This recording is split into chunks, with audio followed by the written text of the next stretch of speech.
El negocio legítimo continúa.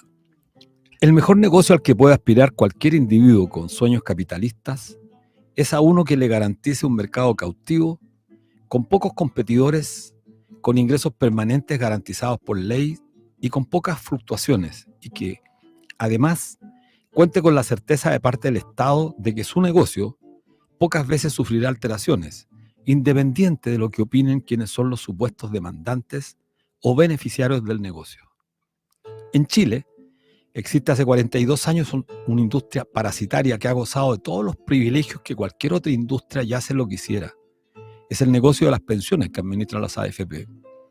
Esta industria, entre el año 2010 y 2022, ha obtenido una rentabilidad promedio sobre el patrimonio del 19%, resultado prácticamente imposible de alcanzar en cualquier otro tipo de actividad económica, salvo, quizá, en el negocio de las drogas, la prostitución y el negocio de las armas.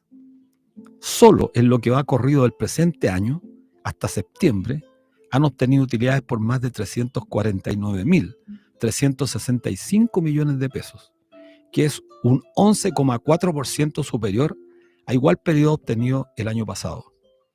Contrariamente, los afiliados que hacen posible este negocio ilegítimo a través del pago mensual de comisiones continúan expuestos a que una parte considerable de sus salarios, que mes a mes destinan por estar obligados a permanecer en las AFP, sigan perdiendo valor como consecuencia de la caída brutal que experimentan los multifondos. Este año, el Fondo E, supuestamente el más seguro, toda vez que allí se hallan las personas pensionadas o próximas a pensionarse, ha sufrido una pérdida superior al 11%, que impacta directamente en los montos de las pensiones de los actuales pensionados y de quienes pronto lo van a hacer. Un dato que permanentemente se oculta por lo injusto que ello implica es que la mitad de las mujeres que se han pensionado en los últimos 15 años, algo más de 370.000, han podido autofinanciar una pensión inferior a los 35.000 pesos, lo que es una verdadera tragedia. Sumado, además, a la discriminación de que son objetos solo por el hecho de ser mujer, ya que para aspirar al beneficio solidario de la PGU, por ejemplo, y poder mejorar un poco sus pensiones, deben esperar hasta los 65 años y no recibir el beneficio a los 60 como establece la edad de jubilación. Aquellas mujeres, comillas, más afortunadas, que lograron cotizar a las AFP entre 35 y 40 años, la mitad de ellas solo pudieron autofinanciar una pensión inferior a los 251.000 pesos, es decir, la mitad del ingreso mínimo. Es el sistema el que está podrido, no tiene arreglo. Cualquier reforma solo mejorará con recursos públicos un endémico sistema y será un nuevo respirador artificial para que siga funcionando un sistema construido sobre la más absoluta inmoralidad. A pesar de las cifras irrefutables que muestra la pobreza a la que condena este sistema, que es único en el mundo, no hay voluntad de cambiarlo. Se ha intentado bajo varios gobiernos, el de Bachelet, el de Piñera y ahora el de Boric, y el sistema se mantiene igual.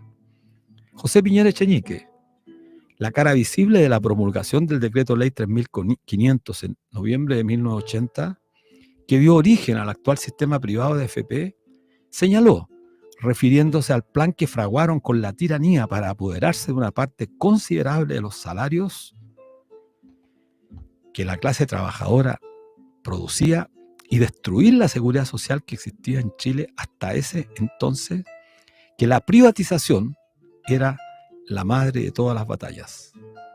El tiempo, desgraciadamente, le ha dado la razón. Acabar con este sistema y restituir la seguridad social en Chile está costando demasiado. Se ha hecho muy difícil, incluso tanto o más que modificar la actual constitución espuria del dictador. El presagio de Cervantes de que no hay mal que dure 100 años sirve de consuelo a esta desgracia que padecemos los chilenos, pero no hay que convertirla en resignación, sino en un fuerte aliciente para seguir batallando contra el sistema espurio, pues al final ganaremos.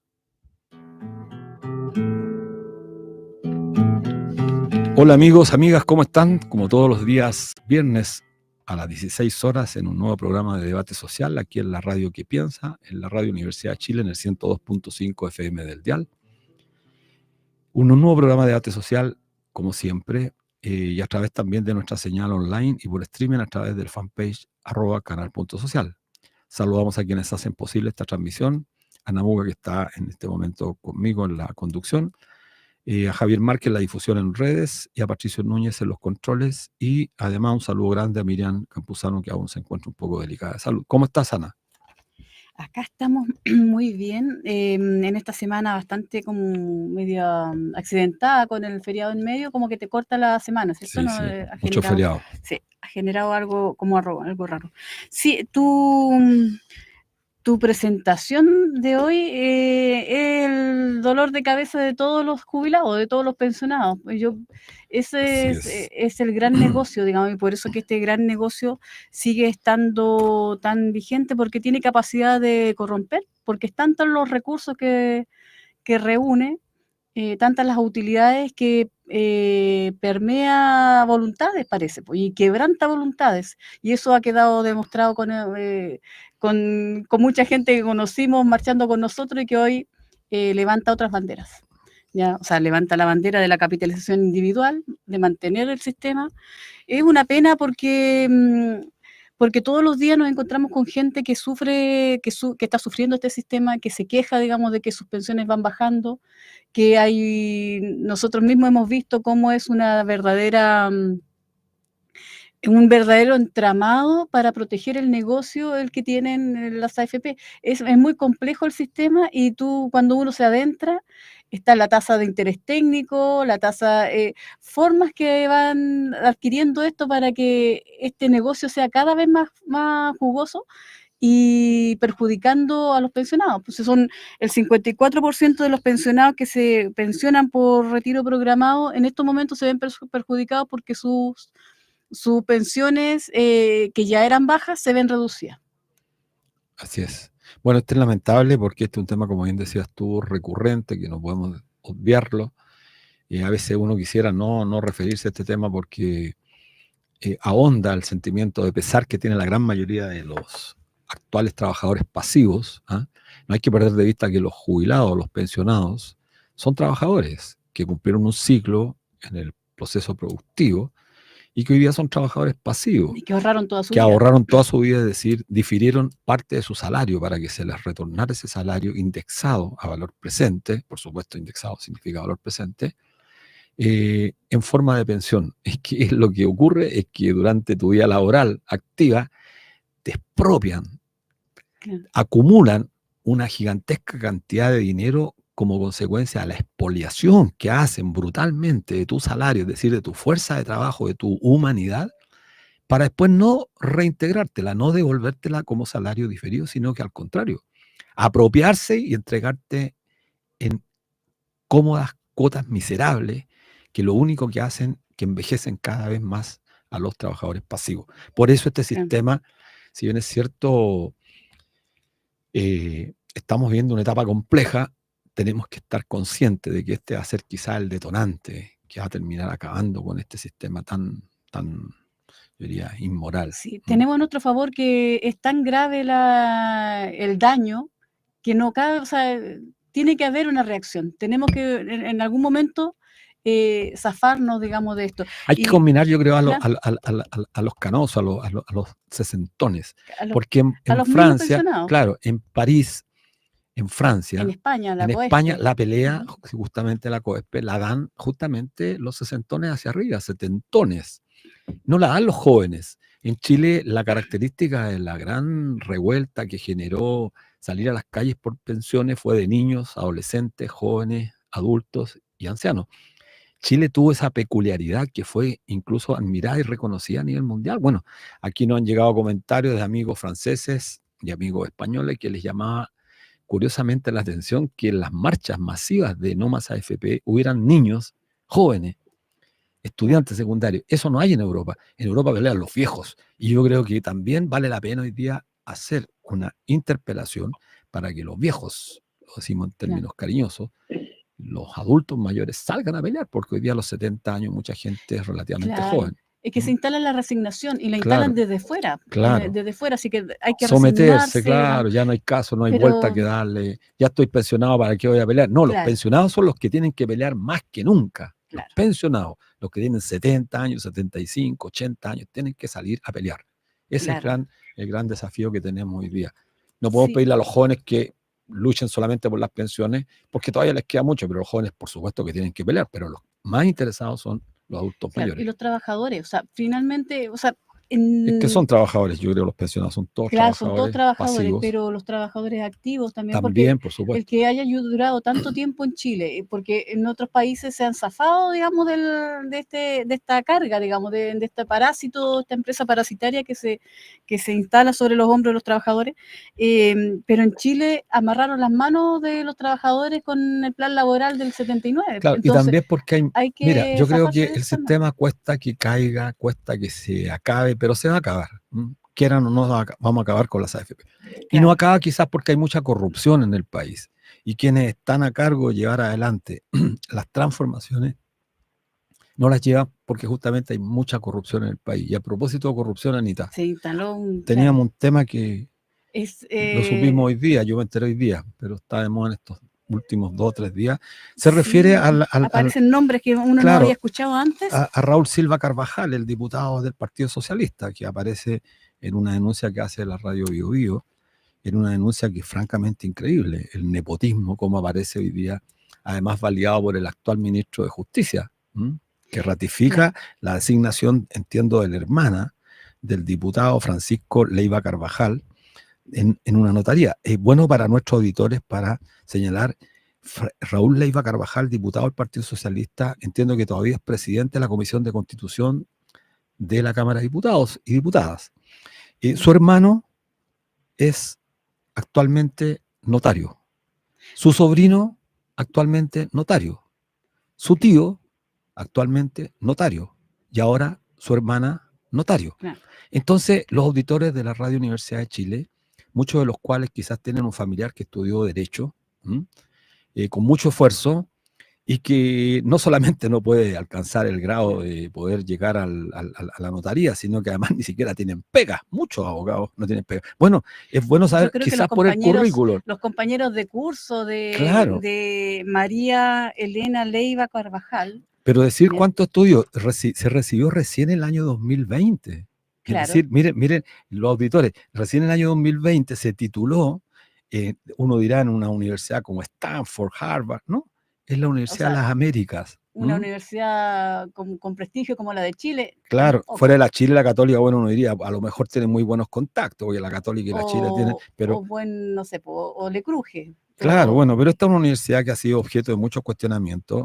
No por ello vamos a descalificar a los alumnos de la Universidad de las Américas, porque con mucho esfuerzo muchos de ellos estudian ahí, pero es solamente para que se hagan una idea los auditores de Radio Universidad de Chile, una persona que egresó el año 2020, recién como abogado de la Universidad de las Américas, hoy día es notario.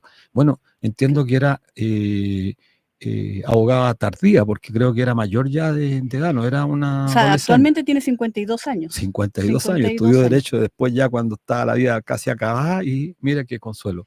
como que acababa, No, no digo acabada estamos en la flor de la en edad. términos, por supuesto, es la mejor edad, 52 años, pero se refiere no es un abogado o Sí, no, abogada que haya, o sea, esto llama a la sospecha, a decir aquí bueno, algo pasa. O sea, porque no nepotismo es, total. Nos claro, dicen que nepotismo. nos están haciendo señas, Anita, que tienen a Sí, nuestro tenemos invitado. un contacto telefónico porque estaba la empresa, el Mercurio despidió, Innombrable, sí. claro, despidió a fines de octubre a 40 trabajadores, entre ellos varios periodistas. Para conversar sobre este tema, tenemos en la línea a Domingo Vargas, él es presidente de la Federación Nacional de Trabajadores de Medios de Comunicación, FENATRAMCO. Domingo, ¿estás por ahí? Sí, estoy escuchando acá los comentarios Un gusto de los saludarte. pitutos. Sí. Oh, Igualmente, es vergonzoso, imagínate. sí, Qué sí. vergüenza esto de... Igual estaba leyendo recién de un nuevo medio de comunicación que es poco conocido, ¿Ya? donde aparece el nuevo presidente de la Asociación Nacional de la Prensa. la entidad que aparece criticando y diciendo cosas en contra de Boris y aprovechando también esa instancia porque estaban en la celebración de los 140 años de la Sociedad de Fomento Favoril Sopó, Claro. en donde lamentablemente yo creo que la asesoría que están recibiendo los personeros de gobierno, no sé de dónde la están sacando o a quién se le ocurre, pero van a las casas de aquellos que los tratan mal y por supuesto hacen uso y mal uso de lo que es la libertad de expresión y del el escrutinio que se le hace a algunos porque son poderosos y por supuesto tratan de eludir el control social, el que dice don Eduardo Sepúlveda, que es nuevo presidente de la ANP, que es también miembro de un medio digital que se llama Libero, que no lo conocía yo, Sí. ahora me empecé a meter porque no había escuchado a este señor, y que es el que reemplaza a Juan Jaime Díaz, que era un funcionario de Mercurio, que era el presidente de la Federación de Medios, que sacó el nombre a nosotros, de los trabajadores, y también de la ANP, de la Asociación de Medios de Comunicación Escritos. Domingo Vargas, hola, ¿cómo estás? Habla Luis Bien, Messina, te gracias. saluda. Oye, Sí. cuéntanos un poco cuáles son las condiciones que trabajan actualmente, bueno, los periodistas y los demás profesionales y técnicos que hacen posible que se publique día a día, bueno, la información relevante. Tú trabajas en un medio de alta concentración, bueno, existe en el país una alta concentración de los medios de comunicación, tú trabajas Claro. en el Mercurio, entiendo todavía, y cuéntanos, de hecho, ¿qué ha significado estos despidos? ¿Por qué no son noticias esta práctica permanente que hay contra los trabajadores, los profesionales de los medios de comunicación tradicional, Domingo? Eso justamente es lo que echamos de menos los trabajadores de los medios de comunicación, que estamos vedados para hablar, opinar, o los trabajadores en general no venden, no es noticia, y acá lo que interesa es mantener bajo la alfombra la mugre que existe en muchos medios de comunicación, donde se cometen muchos abusos en cuanto a beneficios que no se respetan, remuneraciones que no se pagan al día y como están estipulados de acuerdo al contrato colectivo o los reglamentos internos que tiene cada una de las empresas. Nosotros ya acá en Santiago, me refería a Santiago principalmente, pero Sí, el Mercurio no hay que olvidarse que tiene alrededor de 25 diarios en el país. claro. Por lo tanto, el Mercurio tiene una cadena de diarios a nivel regional y tiene incidencia en todo lo que son estas instituciones mayores que representan a los medios de comunicación. Y en el caso nuestro, lamentablemente, se ha visto a los trabajadores como enemigos de un medio de comunicación, cuando todo lo contrario, en momentos difíciles, cuando la situación ameritaba un mayor cuidado, los trabajadores, yo me recuerdo que estaba recién entrado al diario, cuidar la empresa, porque era su fuente de trabajo, no con un tema ideológico o que estuvieran compartiendo con el dueño en ese momento el diario las barbaridades que se estaban haciendo. Claro. Simplemente el trabajador cuidaba su pega, pero con el correr del tiempo, lamentablemente la situación fue cambiando y la administración esta cambió y quedó en manos hoy de un Cristian Edward, que es el hijo menor de la familia Edward, y él viene con una mentalidad al estilo Oringa, donde allá en Estados Unidos ven que un trabajador puede tener 2 o 3 pegas y no hay problema porque están los espacios a lo mejor y los recursos para que la persona pueda hacerlo. Aquí en Chile lamentablemente uno no se puede hacer gusto. Por lo tanto, un trabajador antiguo en la empresa en Mercurio pasó a ser una piedra en el zapato y empezó una especie de empezar a sacar mucha gente y también acompañado con una política hoy día de implementar un sistema de diarios digitales, Claro. porque a la larga con esos diarios digitales se necesita menos personal y por supuesto la utilidad van a ser más generosas, mayores para quienes administran o dirigen el diario. Domingo, Hoy día, ¿sí? Sí, ¿cómo? Bueno, acá tengo entendido que son 40 los trabajadores despedidos. Y que, en total son 80 más o menos, claro, porque hay que considerar 80. 76 sindicalizados, 76 sindicalizados y otros que no son sindicalizados y por supuesto lamentablemente no tienen alguna posibilidad de que alguien diga algo por ello porque siempre estuvieron marginados de la organización, pero Claro. son alrededor de 80. En Santiago se habla de 40 y también en Santiago tratan de disimular de qué diarios son, porque en el fondo de la cadena de Mercurio, son 20 personas en Mercurio Santiago y otros 20 son de La Última Noticia, pero la misma empresa, Claro. la misma razón social, que están en distintos lugares físicos funcionando, uno está en Santa María, en Vitacura, Claro. el otro está aquí en Constitución, aquí en Barrio Villavista. pero es la misma empresa, la Es que misma son un razón social. duopolio en realidad. O sea, tenemos Así es, solamente grandes empresas en Chile, así es, donde el Mercurio, por un lado, controla una parte importante del país, así y es, está la Copesa con la tercera entregando, digamos, exacto. controlando el otro lado. Y ¿Cómo? ahora si cómo- mira lo que es Copesa y el Ujú, Mercurio, yo le diría que ahora uno se confunde. Yo llevo bastantes años trabajando en el diario y uno se confunde lo que en algún momento fue una competencia comercial entre dos grandes medios. Hoy día usted ve ejecutivos que están trabajando en el Mercurio, al poco tiempo están trabajando en Copesa y se cambian completamente equipos de venta para uno y otro lado.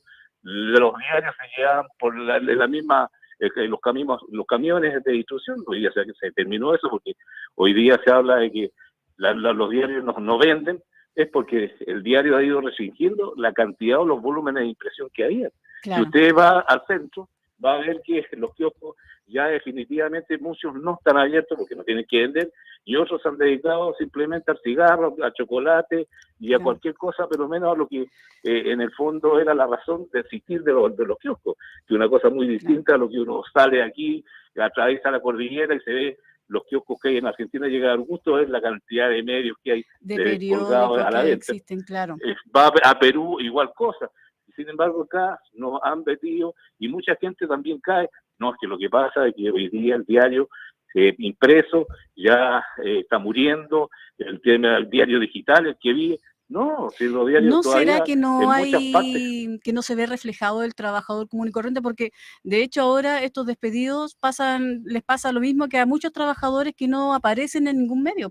Los No, problemas de los trabajadores no aparecen ni en la televisión, ni en los medios escritos, en ninguna parte aparece, digamos, pero sí, cuando hay un conflicto. acá hay una especie de pacto de no agresión entre los medios de comunicación. Hace un Claro, tiempo atrás, esto partió también, si uno conversa con la gente de la televisión, aparecieron estas empresas españolas que llegaron ahí a insertarse y empezaron a terminar con todos los empleos tradicionales que hay en los canales de televisión. En el caso del Mercurio, acá lo que han hecho, bueno, el diario digital es que tiene que primar y eso es lo que a la larga es el objetivo. Y de casi 2.000 trabajadores que éramos en Santiago, hoy día vamos quedando un poquito más de 500 trabajadores. Y aparte claro. de eso, a los trabajadores que están hoy día laborando más de 2 años y medio, que se vienen atrasando con los sueldos, cada 5 días, 6 días, una semana. Aparte de eso, ya no solamente se conforman con no pagar los sueldos en su momento como está estipulado, sino que también hoy día los aportes previsionales no se lo están pagando al trabajador cuando es el dinero trabajador que se lo descuenta. Por lo tanto, hay llamadas de la AFP, hay llamadas de la ISAPRE, así, señor, usted está moroso, tiene que arreglar su situación en la empresa. También hay cajas de compensación que están entre medio y con créditos sociales, que también están llamando, los vamos a poner como morosos, sin circunstancias que el trabajador ya pagó a través del descuento que hizo la empresa. Simplemente aquí la empresa dice, nosotros estamos declarando, pero eso nos permite la ley hacer. Pero Claro. eso nadie lo dice y no se dicen los abusos que se están cometiendo con los trabajadores que tienen que endeudarse los fines de mes, tienen que pedir líneas de crédito y eso, pagos de más, ¿quién los paga? Lo tiene que asumir el trabajador y es un abuso que se está cometiendo acá en relación a las empresas como son en los medios de comunicación escritos. Domingo, Sí. una última pregunta, porque por razones de tiempo, tú sabes, Sí. quería preguntarte cómo sienten los trabajadores, cómo siente el sindicato, particularmente tú que llevas tanto tiempo ahí Sí. en la empresa y como dirigente, las recientes críticas que hizo la Asociación Nacional de la Prensa condenando los dichos del presidente Boric por criticar el Mercurio, la tercera, la segunda. ¿Ha habido algún impacto sobre esa temática? Bueno, lo que trabajamos ahí hace ratito nos damos cuenta, primero que nada, que los que escriben muchos artículos que han dirigidos ideológicamente a boicotear la gestión de un gobierno determinado, bueno, no son los trabajadores que cualquiera puede ser escribir acá.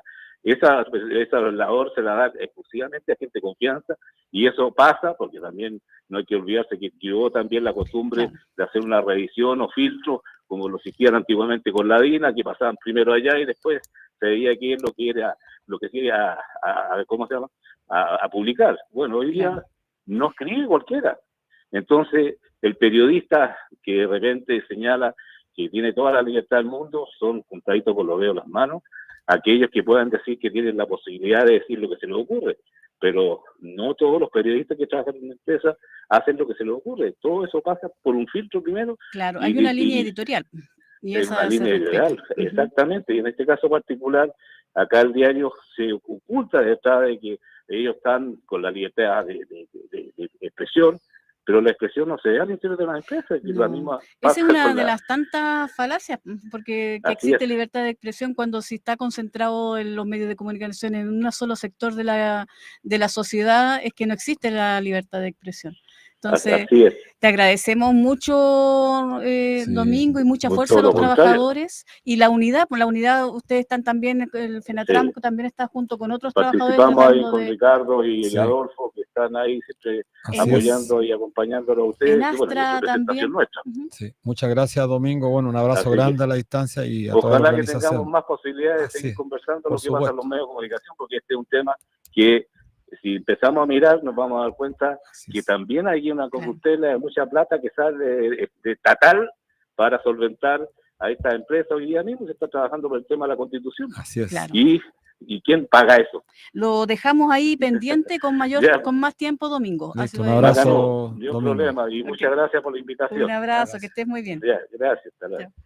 Ahora ya nos vamos rapidito a un alto comercial para entrar, un alto comercial, con un Musical. tema musical. Estamos de vuelta en Debates Sociales, en el 102.5 del dial FM de Radio Universidad de Chile, en su señal online y también por todas nuestras redes en streaming. Nos pueden ver en canal.social. Sería bueno que se suscribieran al canal YouTube y a todas nuestras redes para que ir creciendo como comunidad de debate social. Estamos en estos momentos con Aliwen Antileo. Él es licenciado en Ciencias Jurídicas y es el único representante de los pueblos originarios en el Consejo Constitucional, integrando la Comisión de Sistema Político, Reforma Constitucional y Formas de Estado. Estas eran 3 comisiones, parece, ¿no? Eran 4. 4 comisiones. Esa era la número 1. Ya, esta era la comisión número 1. Bueno, Aliwen ha tenido una reconocida participación en distintas organizaciones mapuche, entre ellas ADMAPU, la Meli Huitran Mapu. También fue fundador y vocero de la coordinadora Arauco Mayeco en sus inicios, y en la actualidad es parte de la plataforma política mapuche en Santiago. ¿Esta información está correcta? Sí, así es. ¿Sí? Por supuesto. Perfecto. Bueno, bienvenido, estimado Aliwen. Bueno, finalizado el texto constitucional, se hizo público un video donde llamabas a votar en contra en el plebiscito del 17 de diciembre próximo, señalando que los pueblos originarios no están representados en el documento final, mucho menos el pueblo mapuche. ¿Cuáles son los aspectos más problemáticos que ves en el documento que resultó de este proceso? En primer lugar, saludarlos y agradecerles el espacio, saludar a la audiencia y a ustedes como programa. Sí, efectivamente, llamé hace 2 semanas atrás, manifesté, digamos, mi intención de votar, rechazar la propuesta que se estaba debatiendo, y invitaba también a los pueblos indígenas de Chile a rechazarla porque no nos contempla, nos excluye. Nosotros presentamos, yo diría, propuestas que son atendibles y bastante pocas en comparación con la Convención Constitucional. En la primera convención se presentaron alrededor de 50 artículos. En esta oportunidad nosotros planteamos 4, que se dividían en algunos incisos, que hacían total de 10 enmiendas, pero eran 4 temas. Ahora, ¿cuáles son esos 4 temas en los que lamentablemente rechazaron nuestra propuesta? Uno de ellos era el tema de tierras, porque la demanda territorial para los pueblos indígenas es una demanda histórica.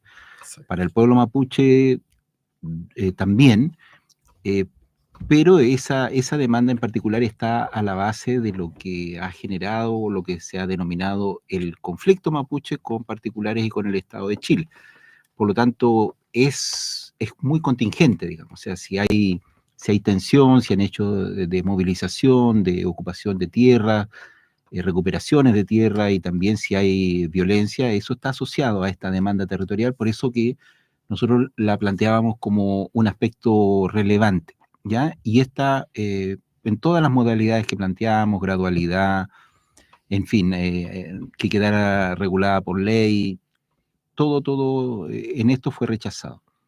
La otra gran demanda para los pueblos indígenas, y digo esto como un criterio colectivo, no se puede interpretar como que fue una idea personal, ni mucho menos. Esto está refrendado por consultas indígenas realizadas entre el Estado de Chile y la totalidad de los pueblos indígenas, ¿ya? Entonces, esta es una opinión colectiva que data ya como consulta en el 2017. Y ahí se planteaba que los indígenas queríamos también participar de la vida política e institucional del país. Y eso significaba entonces realizar una participación política diferenciada, lo que se traducía o se conoció como los escaños reservados, que estuvieron regulados en el primer proceso convencional y también en este segundo con mi elección, condicionado a una votación muy alta, entre paréntesis. Y por lo tanto nosotros planteábamos que se regulara acá también y que se mandatara al legislador para que lo regulara, o sea, que se mandatara al futuro Congreso, no ahora, al futuro Congreso, y que pudiéramos tener participación en aquellos organismos colegiados de elección popular en donde se tomaran decisiones que nos afectaran a nosotros. Por ejemplo, en algún municipio con densidad de población considerable indígena pudiéramos tener un concejal o una concejala. Que quedara establecido en la Constitución. Claro, que lo mandatara, dijera, regule esa participación a nivel comunal, regule esa participación a nivel de consejo regional y regule también esa a nivel de Congreso. ¿Por qué digo esto? Porque los pueblos indígenas somos alrededor de el 13% de la población en el país, ¿ya? Y por lo tanto esto significa, en términos numéricos, por decirlo de alguna manera, para que se entienda mejor, que de 155 escaños en la Cámara de Diputados, nosotros podríamos tener perfectamente 21, ¿ya? Nosotros planteábamos entonces y discutimos y lo conversamos con las bancadas de derecha, de que pudieran ser un número menor, por supuesto, 3, 6, 10, en fin, y que eso se regulara gradualmente, podría ser en un periodo 3, en el otro 6, 10, así. Claro. Y nada, o sea, no hubo nada, ni en la Cámara de Diputados, ni en el Consejo Regional, ni en los concejales tampoco, nada. O sea, no, simplemente participación política de los pueblos indígenas en estas instancias, ninguna. Por lo tanto, ahí también, por así decirlo, fuimos excluidos. ¿Y por qué eso es importante? Porque en muchas materias que se regulan a nivel comunal o a nivel de Congreso, como por ejemplo el presupuesto de la Nación, que es una atribución exclusiva del Congreso, en donde nosotros no tenemos incidencia, tenemos 2 parlamentarias en el actual Congreso, en la Cámara de Diputados, y generalmente siempre tenemos... ¿No fueron electas fueron por partido? No, fueron por partido, efectivamente, Revolución Democrática y Partido Socialista, respectivamente, Erika Ñanco y Emilio Nuñado. Por lo tanto, nosotros planteábamos esta idea de que los indígenas votáramos aparte en el sentido de elegir nuestro propio representante y de esa manera poder incidir en estos aspectos de política pública que nos afectaran a nosotros. Los que es totalmente legítima, por ejemplo, en la Araucanía, por ejemplo, o en el norte, o en distintos lugares.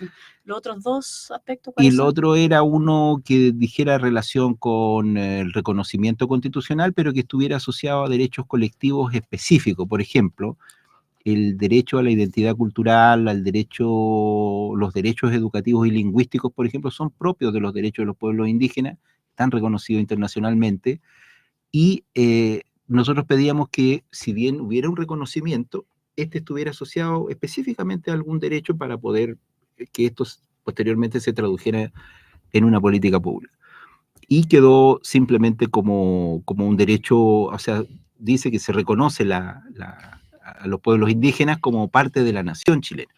Lo que nosotros pensamos es que nosotros somos pueblos, estamos reconocidos como pueblo, y por lo tanto debería reconocerse nuestra preexistencia, ¿ya?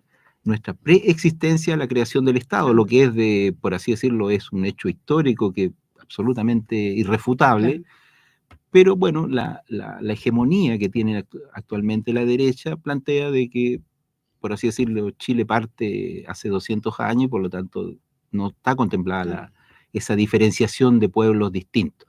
Y por lo tanto somos todos chilenos y tenemos que atenernos a las leyes. ¿Se retrocede en los derechos que o sea, teniendo la Constitución del 80 como base, digamos, con el actual documento se retrocede en cuanto a derechos de los pueblos originarios? Mira, yo diría que sí. ¿En qué aspecto? Es que nosotros tenemos en este momento, por así decirlo, nuestro piso de flotación o nuestra línea de flotación es el convenio 169 de la Organización Internacional del Trabajo, que regula precisamente los derechos de los pueblos indígenas. Y por lo tanto, lo que se generó a partir de ahora, y esa es la intención del constituyente, en este caso eso ya quedó en la historia de la Constitución y en la historia de la ley, o en la historia fidedigna de la ley, por lo tanto los tribunales van a tener que tener en cuenta esta disposición o esta voluntad del constituyente, es que los tratados internacionales no van a tener un rango en esta materia específicamente, tienen que ajustarse a la Constitución actual. Ya. Entonces, es como que nos rebaja el estándar, por una parte. Y por otra parte, en materia de derechos humanos en general y en particular de los pueblos indígenas, los avances en materia de legislación siempre han estado dados en los últimos 60 años, por tratados internacionales, por una parte, por la jurisprudencia de cortes internacionales, y esto se va incorporando, digamos, a la legislación interna. Es por esa vía que nosotros los indígenas hemos mejorado nuestro estándar de derecho. Y lo que se consagró en esta nueva Constitución es que la jurisprudencia y los fallos, por ejemplo, de la Corte Interamericana de Derechos Humanos, que hay abundante jurisprudencia a nivel continental,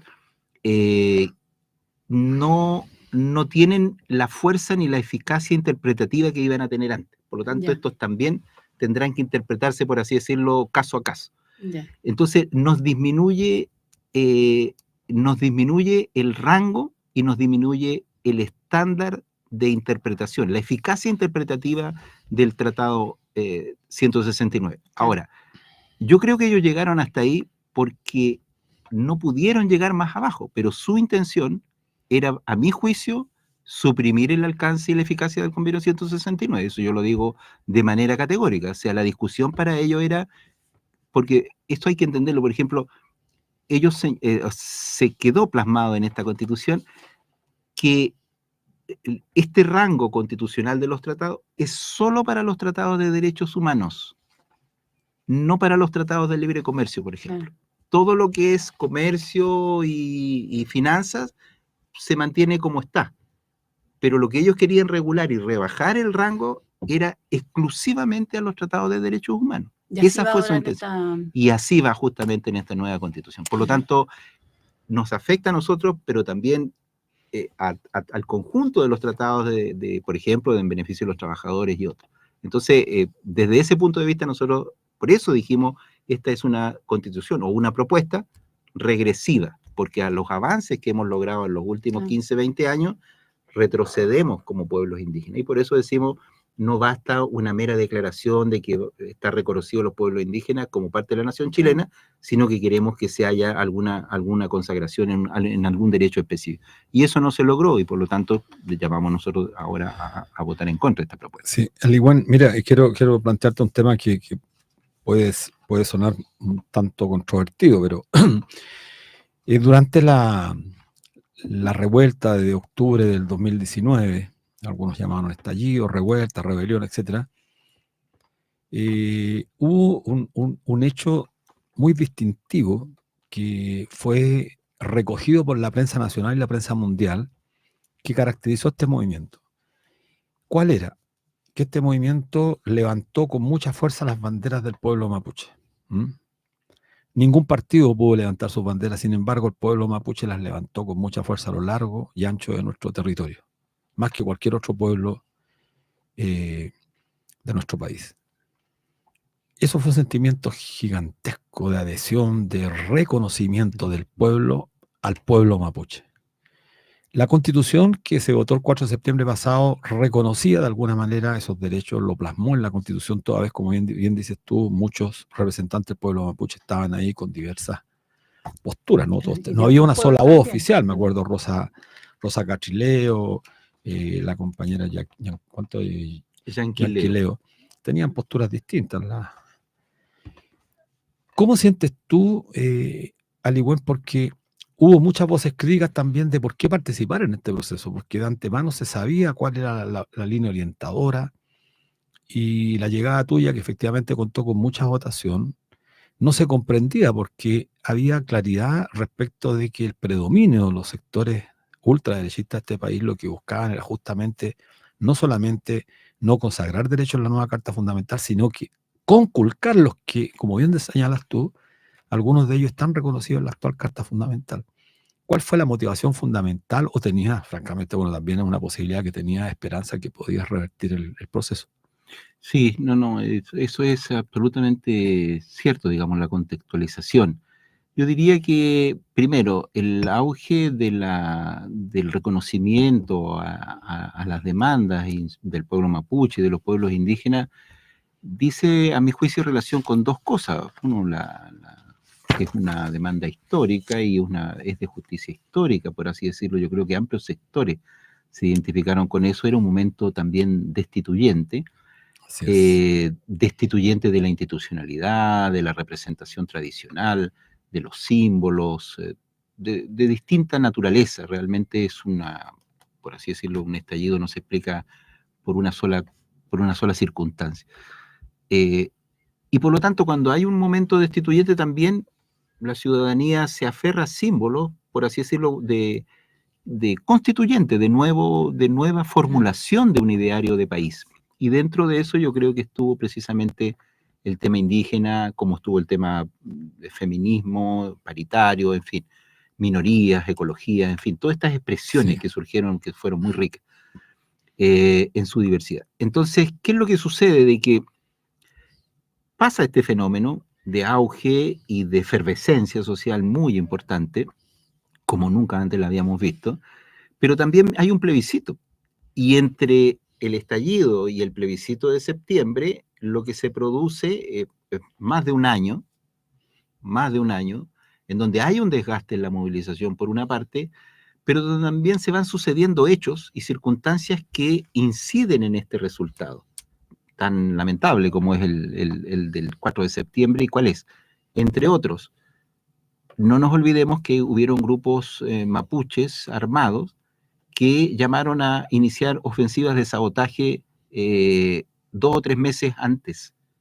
2 o 3 meses antes del plebiscito, y esto generó un telón de fondo que le dio un argumento, por así decirlo, adicional al discurso de la derecha en el sentido del terrorismo, la violencia, la inseguridad asociada a la causa indígena y asociado, por así decirlo, al proceso de cambio estructural que se estaba planteando.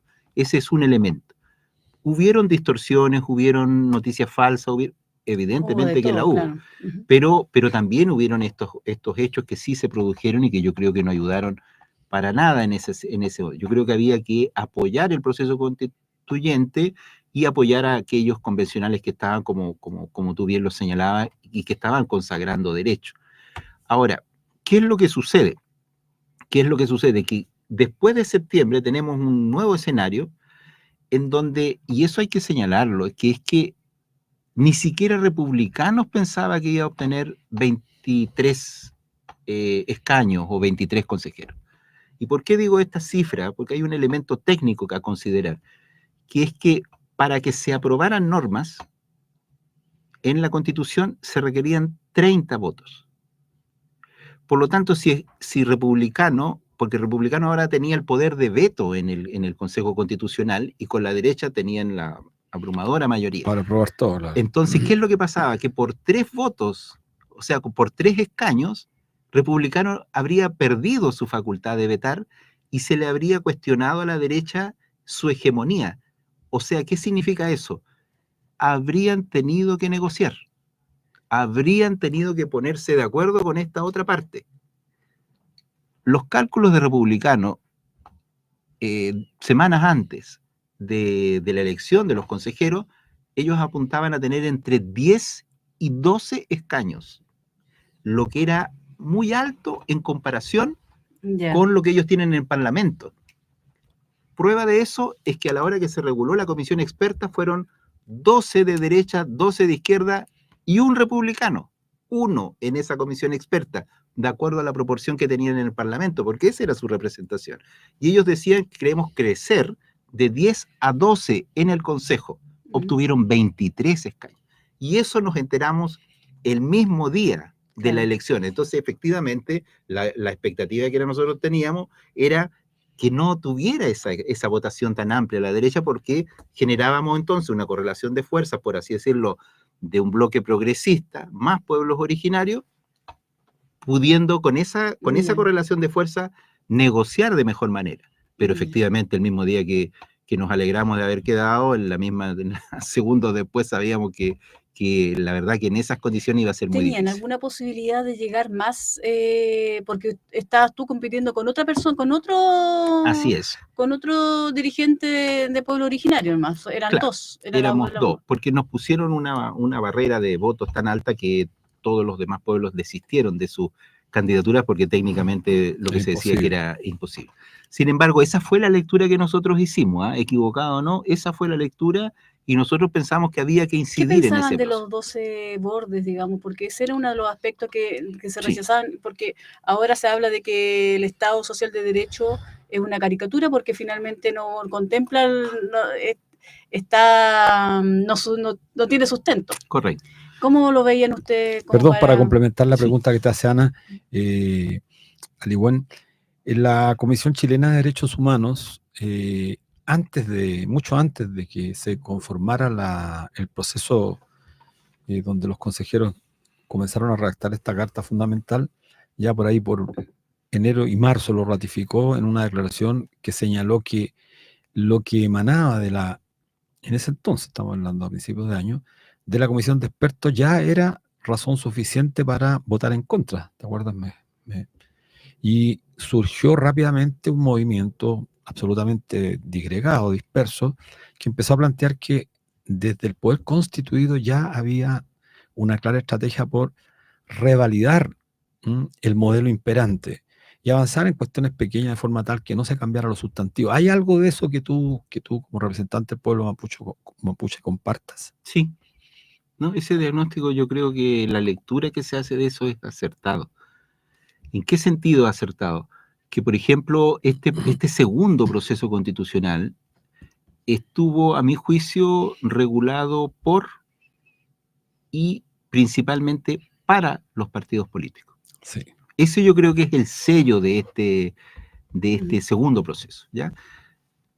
Hagamos una aclaración. Yo considero que la función de los partidos políticos es altamente importante, pero no creo que ellos deban de tentar el monopolio de la representación de la ciudadanía. Como único representante, la ciudadanía tiene múltiples formas de expresarse, entre esas las de organizaciones de base y comunidades como son de donde yo vengo. Entonces, yo creo que estuvo regulado por esa vía, y por esa vía, efectivamente, la comisión, se reguló, estas son las 12 bases.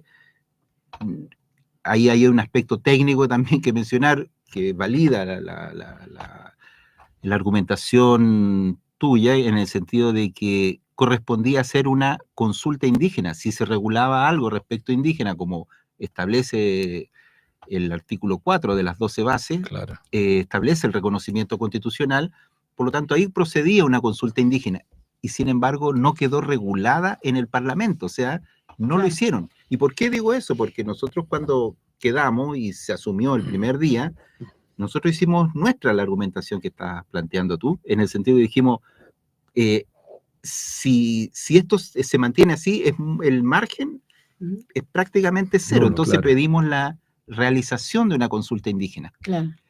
Y solicitamos y tomamos los argumentos técnicos y políticos que tú señalas, y entonces solicitamos al organismo técnico competente, que en este caso es un organismo del Estado, la Unidad Coordinadora de Asuntos Indígenas, que establece la procedencia o no de las consultas, y ratificó plenamente lo que tú estás diciendo, lo que yo estoy diciendo, y por esa vía entonces le exigimos al Consejo que la realizara, pero el Consejo tenía las Mm. bancadas de derecha y ellos votaron en bloque en contra y por lo tanto Sí. perdimos esa posibilidad. Se nos está acabando el tiempo, pero hay dos preguntas que vemos si podemos Una me dijo, sintetizar. sí, una ¿Tenemos un porque minuto? ¿Cuánto? ¿Un minuto? un minuto, dice, un Ya, minuto. mira, te la vamos Dale. a tirar así las dos juntas para ver si nos podemos... Está el tema, digamos, de la fragmentación, que eso es grave, digamos, que lo sufrimos, lo sufren los movimientos sindicales, el sindicalismo, lo sufre la izquierda, lo sufre el pueblo mapuche con múltiples organizaciones. Ya, ese es un problema que ves si tú, ¿cómo ves el enfrentarlo como pueblo, como representantes, digamos, del pueblo? Pero también está otra pregunta que es la gravedad que tiene que el actual gobierno sea el que con mayor tiempo haya permanecido con esta, mantenido a las Fuerzas Armadas de la Araucanía con la renovación de los estados de excepción. ¿Qué Claro, te la parece? militarización del Gualmapo, digamos. ¿Cómo, claro, ¿cómo tú ves estos dos aspectos, digamos, la fragmentación, la debilidad que tenemos como sectores del pueblo? Dejemos al igual con la palabra. Sí, Porque están... a ver si... Sí, bueno, ese es uno de los grandes desafíos de unificar criterios, generar objetivos que puedan permitirnos converger en la diversidad, tanto al interior del pueblo mapuche como los distintos pueblos indígenas, por una parte, y por otra parte con las fuerzas que están por superar este modelo económico. Ese yo creo que es el desafío político que nos emplaza y nos interpela a todos los que estamos, por así decirlo, tratando de mejorar las condiciones de vida de nuestros pueblos. Yo creo que eso es, en este caso, por ejemplo, votar en contra, a mí me parece que es uno de los que ayuda, digamos, a unificar o a converger hacia un objetivo común, por una parte. Y lo otro respecto de la militarización, yo creo de que yo comparto ese análisis hasta la creación de la Comisión por la Paz y el Entendimiento, siempre y cuando esta Comisión por la Paz y el Entendimiento tenga continuidad, sea una política de Estado y que, por lo tanto, queden regulados sus efectos y sus recomendaciones con una ley a objeto de darle los recursos necesarios para atender esta demanda. De lo contrario, es un enfoque de contención y de represión, y eso no va a resolver el tema de la demanda territorial y la participación política del pueblo mapuche en la 8ª, 9ª y 10ª región en Gualmapu. Y por lo tanto, ¿por qué digo eso? Porque si no se abren los canales institucionales de participación y si no se atiende al tema de tierra, el conflicto continúa. Por lo tanto, ese es el desafío del manejo, creo yo, de la actual administración. Quedamos cortos de tiempo para un tema tan interesante nuevamente. Así que bueno, te damos las gracias, Aligüen, y esperamos tenerte en otra ocasión. Un gran saludo a nuestros auditores. Y nos vemos el próximo, por supuesto, y nos vemos el próximo domingo. Hay que trabajar para que el En Contra gane, porque así como están las cosas no se ve un buen panorama. Así que a todos nuestros auditores invitarlos a redoblar los esfuerzos para que el 17 de diciembre tengamos a lo menos un pequeño triunfo. Muchas gracias, nos vemos la próxima semana. Igual muchas gracias, Ali. Bueno. Gracias.